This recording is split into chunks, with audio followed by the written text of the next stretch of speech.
kwa kuichagua TVE kwa siku ya leo. Karibu kwenye number 10. Tuweze kutazama taarifa na mseto wa uchambuzi ambao umetukuka kutoka kwa wachambuzi wetu kwa siku ya leo. Yupo Zuberi George Mkalaboko, Teacher Tiga na Lukinja, lakini yupo Salum Mnolela hapo baadaye ataingia. Mimi ni Farasi wa Vita Jonas Emmanuel Maziku nikiwa na Idi Michael Nonga kuhakikisha gurudumu linafika saa 9 kamili. Na wewe pia ni moja ya wadau wakubwa, wachambuzi wakubwa, lakini vile vile moja watoa maoni wakubwa ambao wanaitazama number 10 kupitia kurasa zetu za mitandao ya kijamii, kupitia akaunti zetu binafsi. Unaweza kaingia huko kuuliza swali ama kutoa maoni yako kuhusiana na kile ambacho tutakacho kizungumza. Ukurasa mama ni TVE, lakini unaweza kaingia kwenye ukurasa wa Farasi wa Vita kule Instagram, kaingia kwa Idi Nonga kule Instagram, uliza swali lolote, toa maoni yako, sisi tutayasoma na kuwapatia wachambuzi maswali magumu ambayo wewe unayo huko. Lakini kick-off number 1 tunaenda kutazama ni utatu bora upi kwenye ligi kuu ya kandanda ya Tanzania bara, ambao katika timu 4 zilizopo kwenye jedwali huenda ni muunganiko wa utatu bora mtakatifu upi ambao unaweza kuwa bora mwishoni mwa msimu huu, na hadi sasa umekuwa na idadi nzuri ya magoli. Tutapita Simba, Young Africans, Azam FC na bila kusahau Singida Black Stars. Lakini kwenye kick-off number 2 tutatazama taarifa ya baba mzazi wa Ansu Fati awaje juu Barcelona, akisema wameshindwa kumpa thamani na kumvumilia mchezaji huyo, na kuna taarifa inasadikika huenda mchezaji huyo amefanyiwa mambo ya nje uwanja kutokuwa bora. Kwenye kick-off namba 2 tutatazama kurasa za magazeti zipo preview, review, lakini bila kusahau mtukati na TBT, kote huko tutapita. Bwana ndugu zangu, kwenye ligi kuu ya Tanzania bara leo tukasema tutazame timu 4 zile.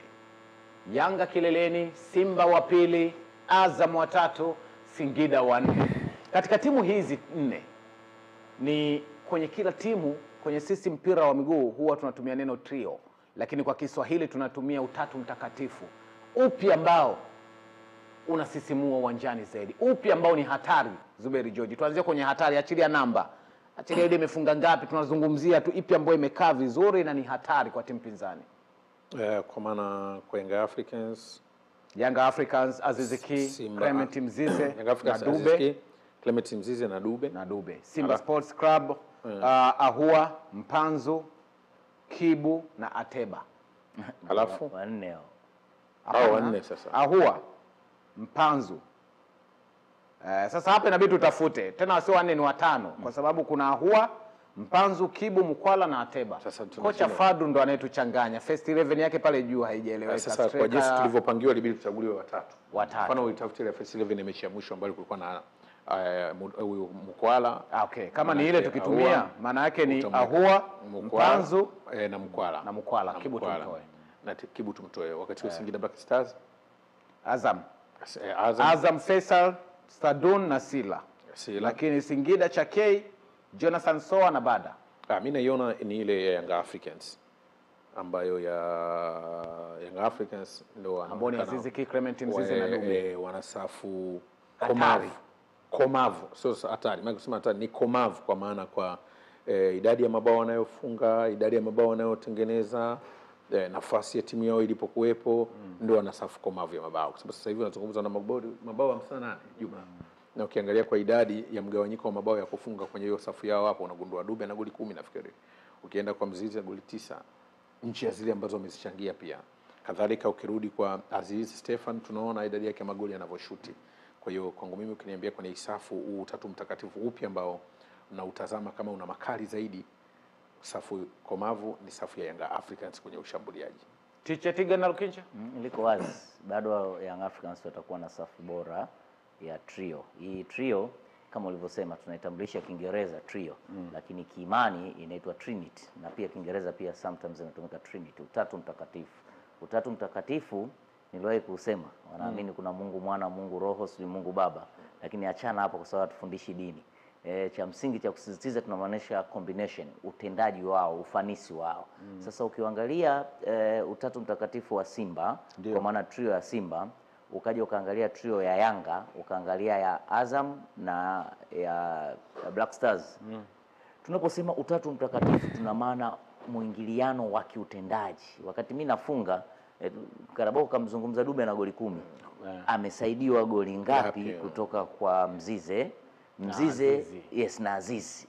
Wakati Azizi anafunga Mzize ana msaada wa goli ndio tunasema sasa ufanisi wa pamoja, ndio tunapata neno trio au utatu mtakatifu, au unaweza ukaongeza kitu kingine ambacho tunasema ni trinity. Na unaweza pia trinity ukaipata kwa vitu viwili, kwa jezi namba au ukaipata kwa majina. Kwa mfano Liverpool waliwahi kuwa na utatu mtakatifu, Sturridge, Sterling na Suarez, unapata zile S. Sijui kama umenielewa. Triple S. Triple S. Triple S. Yes. Young Africans wamewahi kuwa na Msuva jezi namba 7, Ngasa jezi namba 17, kuna moja 27. Kuna 7, 27 na 17. Maana yake unaipata ile 77. Amistambwe alikuwepo nafikiri. Amistambwe. Yes. Ya Amistambwe ndio alikuwa 17. 17. Msuva 27, Ngasa 7. Kwa unapata ule mtiririko. Hizi ni lugha za wanahabari katika kunogesha combination iliyokubali. Lakini ukienda in terms of number, unaona hicho kitu. MSN tulishazungumza, ukurasa wao ni mkubwa. Lakini MSN unapomzungumza Neymar, Suarez pamoja na Messi, anaanza ina maana Messi. Lakini utapata kitu kimoja, jezi namba 9, namba 10 na namba 11. Kama ilivyokuwa BBC kwa BBC, Bell, Benzema, Cristiano Ronaldo. Kwa hiyo sasa, sawa teacher, asante kwa ufafanuzi wako. Lakini ipi ni bora sasa? Nimehitimisha kwa kusema Young Africans in terms of numbers. Sawa. Kwa hiyo ipi ni dhaifu? Labda tukiachana na Yanga imekuwa bora. Sasa katika hizi nyingine zilizosalia, mfano ya Simba ambao nimeanza kuigusia, Jean Charles Ahoua amekuwa na magoli 10 na amefunga goli 12. Ametoa assist 7. Maana yake ni 19 hizo. Lakini upande wa Elim Panzu, yeye amefunga goli 3, ameassist mara 4. Amehusika kwenye goli 7. Tukija kwa upande wa Mkwala, yeye ana magoli 9, ameassist 2. Tumemaliza Simba. Maana amehusika kwenye goli 11. Nani? Mkwala. Maana yake goli 9, assist 2, 11. Lakini kwa Young Africans, Stefan Aziz Ki, goal 7, assist 6. Maana anahusika kwenye goli 13. Ukienda kwa Prince Dube, goli 10, assist 7. Goli 17. 30 kwa wawili tu. Kwa 30 kwa wawili, unaona namba hiyo. Wakati tunazungumza nenda mmalizie. Sasa Dube amehusika kwenye goli 17. Mmalizie Mzize hapa producer atakuwa ananiwekea bwana Idi Nonga, nimeona imekuja hapa Kome Zuzu. Sasa Kome Zuzu tumeweka na kwa 4. Ana Clement Mzize. Ana goli 9, assist. Alafu na assist kadhaa. Tena zinaweza juu ya 5. I think. Sawa. Upande wa Azam FC, Faisal Salum akiwa na goli 4, assist 12. Lakini vile vile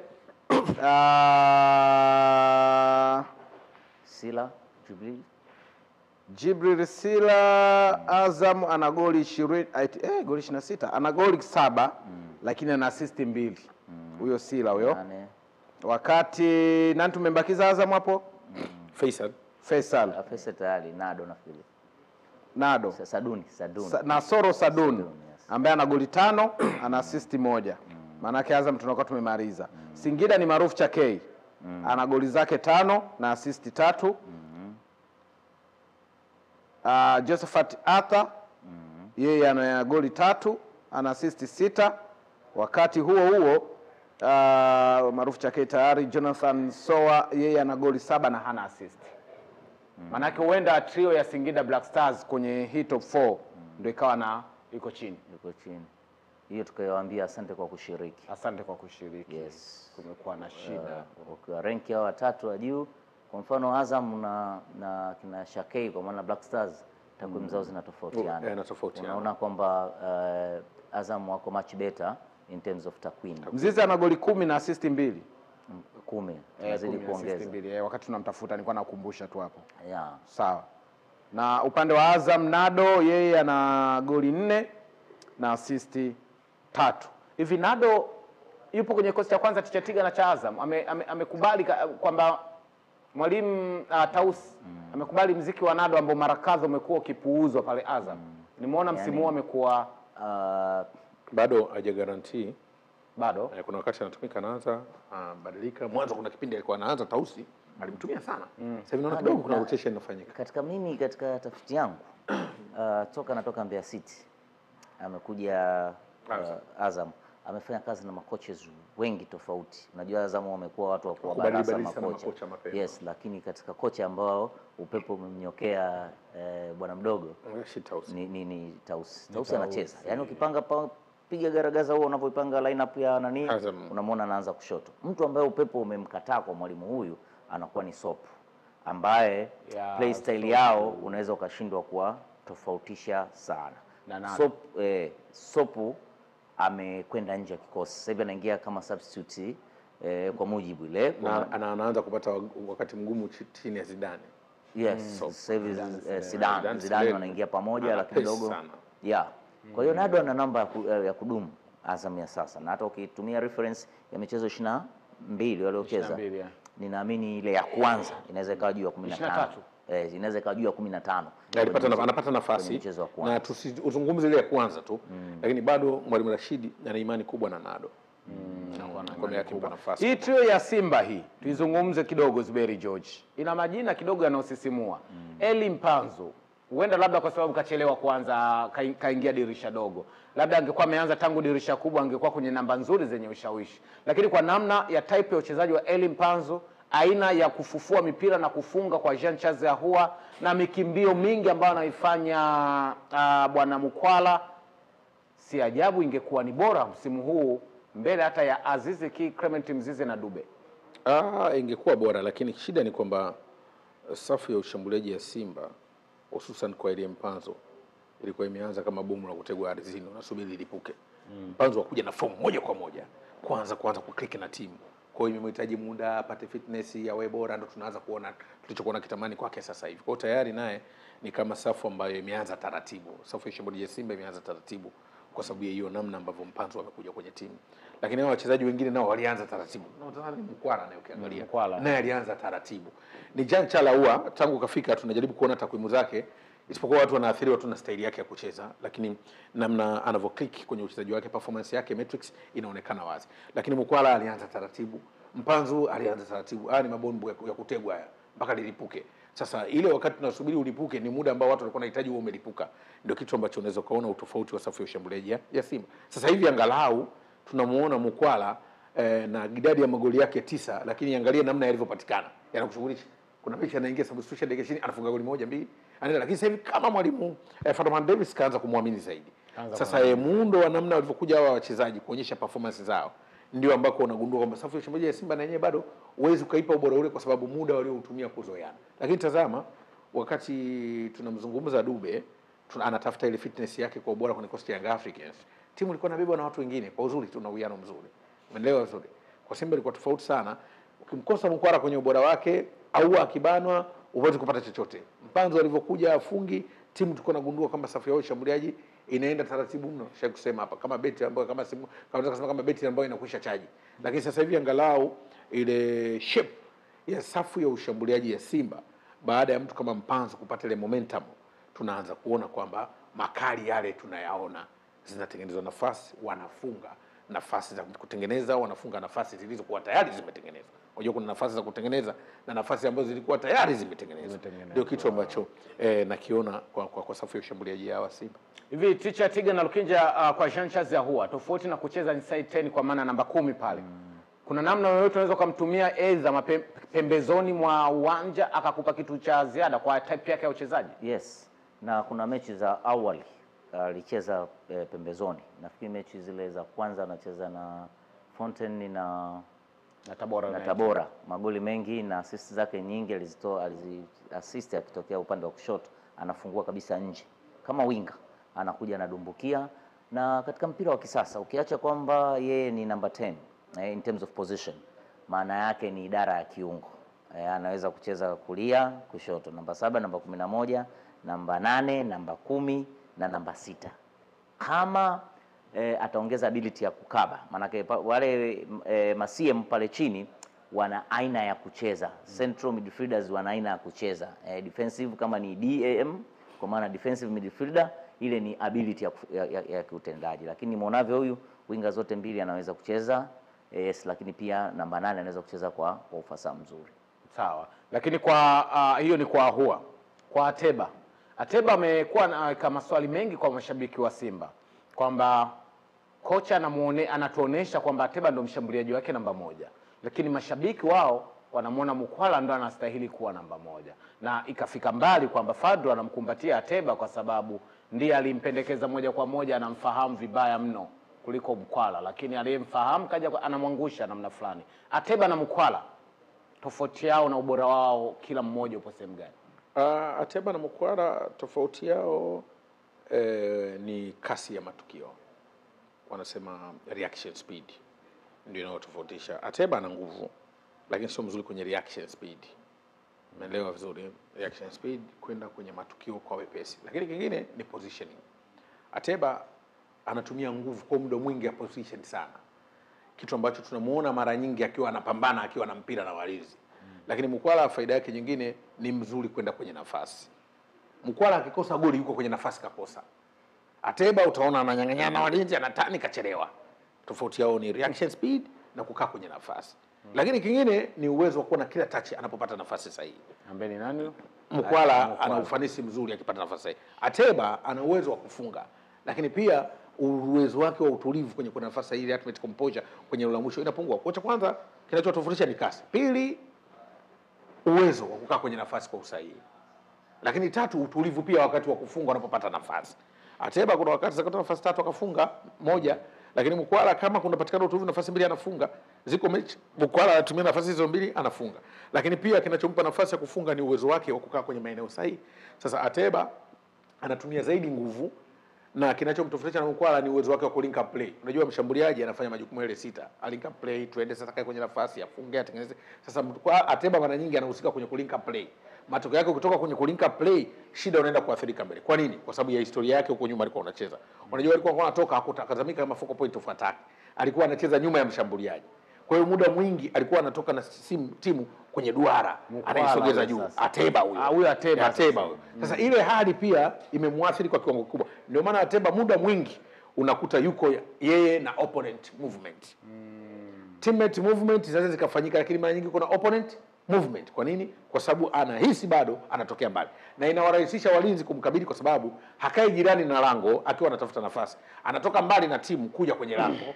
Wakati Mukwala yeye ni mzuri kuleta ramsha hapo hapo na washambuliaji, lakini pia amekuwa mzuri kuwatoroka walinzi kufanya the deep runs. Ndio kitu ambacho nakiona kinawatofautisha. Kwa soka la kisasa linamhitaji mshambuliaji wa aina gani? Soka la kisasa linahitaji mshambuliaji mwenye sifa zote zinazohitaji mapambano ya mchezo. Kama kuna mahala nguvu zinahitajika azitumie, kama kuna mahala nafasi kukaa akae. Sasa ukiwa unatumia nguvu peke yake, kuna vitu vinapungua. Ndio unaona namna ambavyo Fadlu Davis sasa anaanza kufumba jicho moja na kumwangalia Mukwala ambaye mwanzo alikuwa hawezi kumpa nafasi sana kwa kudhani Ateba atakwenda sawa.